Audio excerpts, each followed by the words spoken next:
Have you ever felt like money disappears faster than you earn it? That feeling isn't random. Inflation is stealing money quietly. This is what many call a crime of being poor.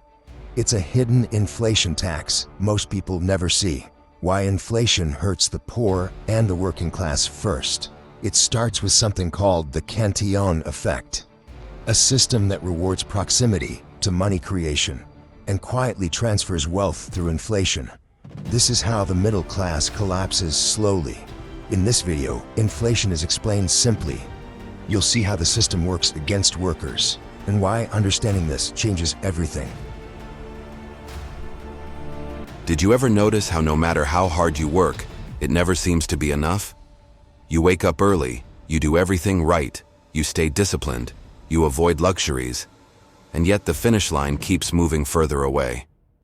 Yes or no? Here's the truth. Most people are afraid to say out loud, you're not poor because you failed.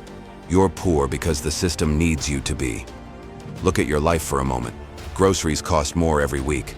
Rent feels impossible. Buying a home feels like a fantasy. And yet, you're working harder than ever. If effort equals reward, this shouldn't be happening. So let me ask you something uncomfortable. What if this isn't bad luck? And it's not a tough economy either? What if the largest financial crime in human history isn't happening in dark alleys or through broken windows, but inside clean, air-conditioned boardrooms on Wall Street and behind the marble doors of central banks? We're taught that crime looks violent and obvious. A robbery, a burglary, a physical threat. But no one ever teaches us to fear the man in the tailored suit. Meanwhile, while you struggle to keep up with the price of food and fuel, a silent system is draining the value of your work without ever touching your wallet. No masks, no guns, just math, policy, and rules written by the same people who benefit from them. Think about your paycheck. You trade the most valuable thing you own, your time, your life, for money.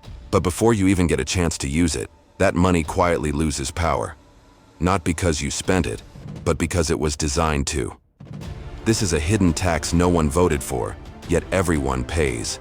Have you ever wondered why your grandparents could buy a house and raise a family on one income, while today 2 incomes barely cover rent in a small apartment? That's not nostalgia. That's design. If you don't own assets, real estate, stocks, things that rise when money loses value, you're the one left holding cash as it melts. This is what some economists call the crime of being poor, a system where simply not owning assets turns your hard work into a losing game. What you're about to see in this video might make you angry, and it should, because we're not talking about accidents or market cycles. We're talking about a calculated machine built to extract wealth from people who work, and concentrate it in the hands of people who don't. If you've ever felt like the system was rigged against you, your intuition was right. But the truth goes much deeper than high prices and inflation headlines. Because to understand how they get away with it, legally, we have to look at the exact mechanism that makes this possible. A phenomenon most people have never heard of, yet it controls every part of your financial life. And once you see it, you'll never look at money the same way again. If you're feeling a knot in your stomach right now, I want you to hear this clearly. You're not crazy, and you're definitely not alone. One of the most powerful tools this system uses is isolation. It makes you believe you're the only one struggling, the only one who can't get ahead, the only one asking these questions. But that silence is artificial. So let me ask you something very specific, and I want you to answer honestly. What is the one expense that hurt you the most this year? The moment you looked at a price and thought, this doesn't make sense anymore. Was it groceries, rent, fuel, healthcare? Write it in the comments. This isn't about complaining, it's about breaking the illusion. Every comment creates a public record of what people are actually experiencing, not what headlines claim is happening. And when thousands of individual stories start lining up, a pattern emerges that's impossible to ignore. Once you start seeing that pattern, something changes. The fog lifts. You stop thinking, why am I failing? And start asking, why is this designed this way? A booming stock market next to a struggling middle class stops looking like coincidence and starts looking intentional. And to understand why this keeps happening, why the people closest to the money printer always win, and why the people who work for a living are always one step behind, We have to name the mechanism behind it, a phenomenon most people have never been taught. But once you understand it, you'll see exactly how wealth is siphoned upward, again and again, by design. To truly understand what's happening to your money, your work, and your future, we have to expose a truth that almost no one is ever taught. Most people think inflation is something natural, like bad weather or an unavoidable tide. But inflation isn't random, it's engineered. It's the outcome of deliberate decisions made by people who understand a rule of the game the rest of society was never invited to learn. That rule has a name, the Cantillon effect. And once you see it, you can't unsee it. The Cantillon effect explains a simple but devastating reality. When new money is created, it doesn't enter the economy equally. It doesn't spread out fairly. It enters at a very specific point, through the largest banks, institutions, and financial insiders. This means some people always touch the money first, and others only feel it after it has already lost value. Now visualize this. Imagine the economy as a massive fountain. At the very top, the water is clean, fresh, and abundant. The people standing there drink first, but as the water flows downward, it becomes dirty, diluted, and scarce. By the time it reaches the bottom, there's barely anything left worth drinking. Wall Street stands at the top of that fountain. When the money printer turns on, financial institutions receive that money while prices are still low. They buy real estate, they buy stocks, they buy assets at yesterday's prices, with tomorrow's money. This is not intelligence. This is proximity. Inflation isn't rising prices, it's early access. By the time that same money reaches you, as a raise, a stimulus check, or a higher hourly wage, prices have already adjusted upward. Your purchasing power has already been stripped away. The damage is done before you ever touch the cash. This is why the world feels split in two. You see stock markets hitting record highs while entire neighborhoods fall apart. You hear about economic growth while debt, anxiety, and insecurity spread through the working class. That contradiction isn't accidental. It's the Cantillon effect in motion. Those who own assets watch their wealth grow automatically. Those who trade time for money find themselves running faster just to stay in place. This isn't a failure of effort. It's a structural advantage baked into the system. A silent transfer of value that requires no force, no confrontation, and no permission. And here's the emotional truth most people feel but can't articulate. You were never meant to win this game. Because once you understand how this mechanism is protected, everything clicks into place. Bailouts for banks, no consequences for massive fraud, regulators cycling straight into corporate boardrooms.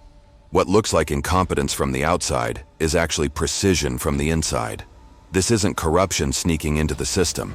This is the system. Your frustration was never imaginary. That moment when you looked at your bills and thought, something is wrong, that was awareness breaking through conditioning. The middle class isn't shrinking by accident. It's being hollowed out intentionally, converted into fuel for a financial structure that feeds upward. And once you recognize this pattern, you start seeing it everywhere. In headlines, in crises, in policies that somehow always protect the same players. But theory alone isn't enough. Because to fully understand how this machine survives, how it hides in plain sight, we have to look directly at the institutions that operate beyond accountability. And that's where this story gets even darker. Understanding how money is created was only the first layer. Now we have to confront something even more unsettling. Who controls the system when it breaks? Because the most powerful criminal organizations in history didn't survive by hiding from the law. They survived by shaping it. Wall Street isn't just a marketplace. It functions like a cartel. In movies, organized crime happens in back rooms. In reality, the most efficient form of organized crime wears suits, operates in daylight, and holds press conferences. Its core rule is simple and devastating: privatize gains, socialize losses. Here's how that looks in real life. Imagine a small business owner who makes reckless decisions. They fail, and they're gone. That's how capitalism is supposed to work. But when massive banks make catastrophic bets with leverage that isn't even theirs, the rules change. Instead of consequences, they trigger a crisis. And when panic spreads, they present themselves as too big to fail. Now pause for a moment and picture this contrast. A family sits at a kitchen table, late at night, deciding which bill won't get paid this month. At that exact same moment, executives in a glass tower are finalizing a bailout agreement, knowing their bonuses are already secured. That isn't dysfunction, that's design. Bailouts don't rescue the public, they rescue the cartel. The money used doesn't come from nowhere. It comes from future debt, currency debasement, and inflation that quietly drains purchasing power from everyone else. The working class funds the safety net of the ultra-rich.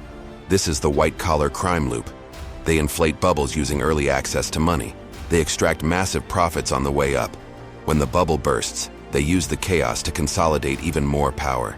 Each crisis leaves them bigger, richer, and more protected than before, while the public is told the pain is necessary. And here's the part most people sense but rarely articulate. The system feels rigged because it is. It's protected by complexity, by jargon, by endless fine print designed to exhaust curiosity. If you can't understand the mechanism, you can't challenge it. That's why regulators rotate seamlessly into bank boardrooms. That's why the same institutions that cause the damage are tasked with fixing it. This revolving door isn't corruption sneaking in. It's how the machine stays calibrated. The cost isn't just financial. When people realize the game is unwinnable, trust erodes, motivation collapses, the social contract fractures. You can't build a stable society when the majority believes the rules only apply downward, and that realization changes something inside you. You stop admiring the hustle and start asking where the wealth actually came from. Was value created, or was proximity to power exploited? Was something built, or was survival monetized? Because the deeper truth is this: the system doesn't just reward insiders, it penalizes exclusion. And that penalty shows up every single day, in fees, interest, inflation, and policies that quietly punish anyone who isn't part of the asset-owning class. That's what we need to confront next. A mechanism so normalized that most people don't even recognize it as extraction anymore. A pressure so constant, it feels like life itself is getting more expensive just for existing. It's called the tax of survival. And once you see how it works, you'll understand why escaping this cycle requires more than hard work. It requires a total shift in strategy. Now we reach the most brutal layer of this entire system, the part you don't feel once a year, but every single day. Because inflation isn't an abstract concept. It's not a chart. It's not a percentage announced on the news. Inflation is what happens when survival itself becomes more expensive. What the system calls inflation, real people experience as a shrinking grocery cart, a rent increase that makes no sense, and bills that rise faster than paychecks ever could. And this is why inflation is the most regressive tax ever created. It doesn't scale with success. It doesn't wait for profit. It targets essentials: food, shelter, energy, the things you cannot opt out of. If you spend most of your income just staying alive, you're paying the highest price. This is the tax of survival. For the wealthy, inflation is an inconvenience, sometimes even a gift. Their assets rise as the currency weakens. Their debts stay fixed while their net worth expands. But for everyone else, inflation is a punishment. It quietly erodes savings, turns responsibility into a liability, and makes doing the right thing feel pointless. Saving cash becomes a losing game. Stability becomes an illusion. This is where the pain becomes personal. Because when you don't have excess capital, every decision is forced. You don't buy in bulk. You don't wait for better timing. You don't get access to cheap credit. You pay more because you have less. Economists call this the poverty premium, but lived reality feels simpler. Being poor is expensive. And this constant pressure changes how you think. Life stops being about building a future and becomes about making it to the end of the month. You don't ask big questions because you're too busy managing small emergencies. That exhaustion isn't accidental. It's functional. A population focused on survival doesn't have the energy to challenge systems of power. This is where the deepest manipulation happens. You're told this struggle is your fault, that you didn't work hard enough, that you made the wrong choices, but the truth is far more unsettling. The ground beneath you is designed to move. When central banks openly target inflation, they are knowingly deciding that a portion of your past labor will be erased every year. Not because you failed, but because the system requires constant spending and constant debt to stay alive. And here's the real theft most people never name. It's not just money being taken from you, it's time. Every hour you work buys less than it did before, which means you must give more of your life just to stand still. Time is the one resource you can never earn back. And this system quietly siphons it away while calling it economic management. But here's the shift. Once you understand that this pressure isn't random, that it's engineered, something lifts. The shame dissolves. The confusion clears. You stop asking, "What's wrong with me?" and start asking, "What is this system pushing me toward?" And the answer comes quickly. Because once saving no longer works, once wages no longer keep up, once survival itself becomes unaffordable, the system offers you a solution that looks like relief, feels like progress, and promises freedom. But in reality, it becomes the next cage. To understand how people are trapped after their savings are drained, we have to talk about the one mechanism modern life quietly revolves around: debt, and how it turns survival into a lifelong obligation. Once inflation has quietly hollowed out your purchasing power, the system reveals its second move. This is where the trap closes. Because when wages no longer keep up with survival, the gap it creates isn't accidental. It's strategic. That gap is then filled with credit. This is the moment the system transforms pressure into obedience. When the cost of living outruns your income, the same institutions that diluted your money step forward with a solution wrapped in convenience. A card, a loan, a promise that says, "You don't have to feel the pain today." But here's the hidden truth. They are selling you back what inflation already took from you, with interest. This is the genius of the debt trap. The system profits first by debasing your labor through inflation, and then profits again by charging you to survive the damage. It's a double extraction, one invisible, one contractual, and together they lock the working class into a permanent uphill climb.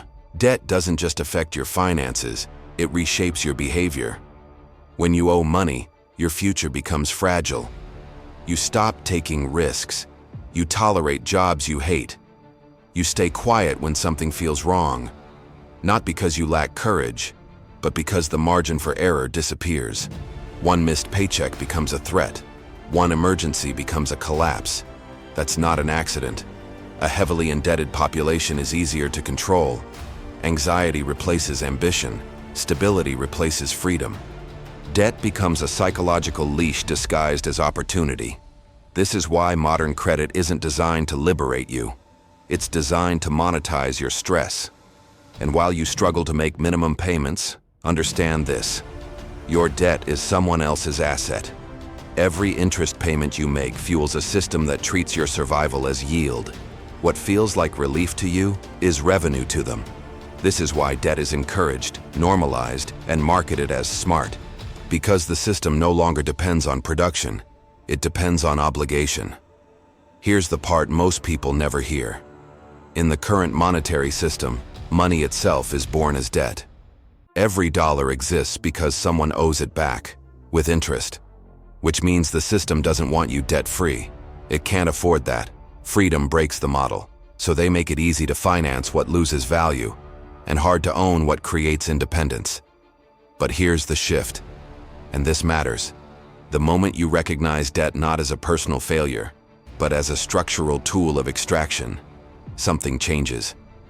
The shame dissolves. The fog clears. Awareness creates distance, and distance creates choice. Clarity is power. Every time you question debt instead of automatically accepting it, you weaken the grip. Every time you choose long-term autonomy over short-term relief, you step out of the role the system assigned you. This isn't about instant escape. It's about mental sovereignty. Because a system that relies on confusion collapses under understanding. And once you see how inflation and debt work together, stealing first, then leasing life back to you, you're no longer just surviving inside the machine. You're watching it, and that awareness is the beginning of resistance. But here's the final question we have to face. If this entire structure depends on control, what happens when the system itself starts to crack? What do the architects do when confidence fades, trust breaks, and the illusion stops working? To answer that, we have to look at the endgame and the moves being made right now behind closed doors. This makes sense to me. Everything we've uncovered so far leads to a single turning point. This is where information stops feeling heavy and starts becoming leverage. Because the real transformation isn't financial yet, it's mental. For most of your life, you were positioned as a passenger inside a system you didn't design. Prices moved, rules changed, crises appeared, and you were expected to adapt, work harder, and blame yourself when things didn't add up. But once you understand how this architecture actually works, that role collapses. You stop being reactive. You start becoming strategic. Here's what that looks like in practice. When you receive a credit card offer in the mail, you no longer see convenience. You see a leash. When a stimulus check is announced, you no longer see relief. You anticipate the inflation that will follow. When markets celebrate growth while real life gets harder, you no longer feel confused. You recognize the transfer. Nothing magical changed around you. Only your lens did. And that lens is dangerous to the system. Because the architecture of corruption depends on people not connecting dots. It survives on complexity, jargon, and exhaustion. The moment you understand that money loses value by design, that debt enforces obedience, and that crises are opportunities for consolidation, you stop playing blindly. Think about this. Once you realize that currency is a melting ice cube, does it still make sense to hoard it without a strategy? Once you understand that time is your most valuable asset, do you still trade it casually for depreciating promises? This isn't about becoming rich overnight. It's about defending the value of your life. That's the shift. You move from asking, "How do I survive this system?" to asking, "How do I navigate it without feeding it?" This awareness wasn't meant to reach you. Financial history was never emphasized in school for a reason. You were taught how to budget, but not how money is created. You were taught to be responsible, but not how responsibility is punished in an inflationary system. That gap isn't accidental, it's structural. And the fact that you're here means that gap is closing. This channel isn't about panic, it's about positioning. We are building a community of people who no longer confuse noise with reality. People who understand that the crime of being poor isn't moral, it's mechanical. And mechanics can be learned, anticipated, and resisted. From this point on, your decisions change quietly. You think twice before taking on debt. You question narratives that once sounded normal. You prepare mentally for instability instead of being shocked by it. That calm, that clarity, is power. Because when instability comes, most people will react emotionally. You won't. You'll recognize patterns. You'll understand incentives. You'll know that chaos is often engineered, and that engineered chaos always benefits someone. You are no longer running on their treadmill. You're mapping the terrain. But understand this. The system doesn't stop evolving. The architects are already building the next phase. New tools, new language, new mechanisms of control. And the only defense against what comes next is awareness paired with community. That's why this transformation matters. Not because it makes you superior, but because it makes you prepared. And what comes next will require exactly that. If you made it this far, it's because you're not someone who accepts reality at face value. You're willing to look behind the curtain, even when what's revealed is uncomfortable. That mindset is rare, and it's exactly who this channel is for. What we're building here goes far beyond headlines or surface explanations. This is about understanding the hidden structures shaping our future and reclaiming mental and economic sovereignty, paso a paso, video per video. If this perspective resonates with you, subscribe. That's the only step that matters right now. By doing that, you're choosing to stay awake, informed, and ahead of the system instead of trapped inside it. There's another layer to this story, and it's waiting for you on the screen right now. Click the next video and keep going, because once you see the gears turning, you can never unsee them.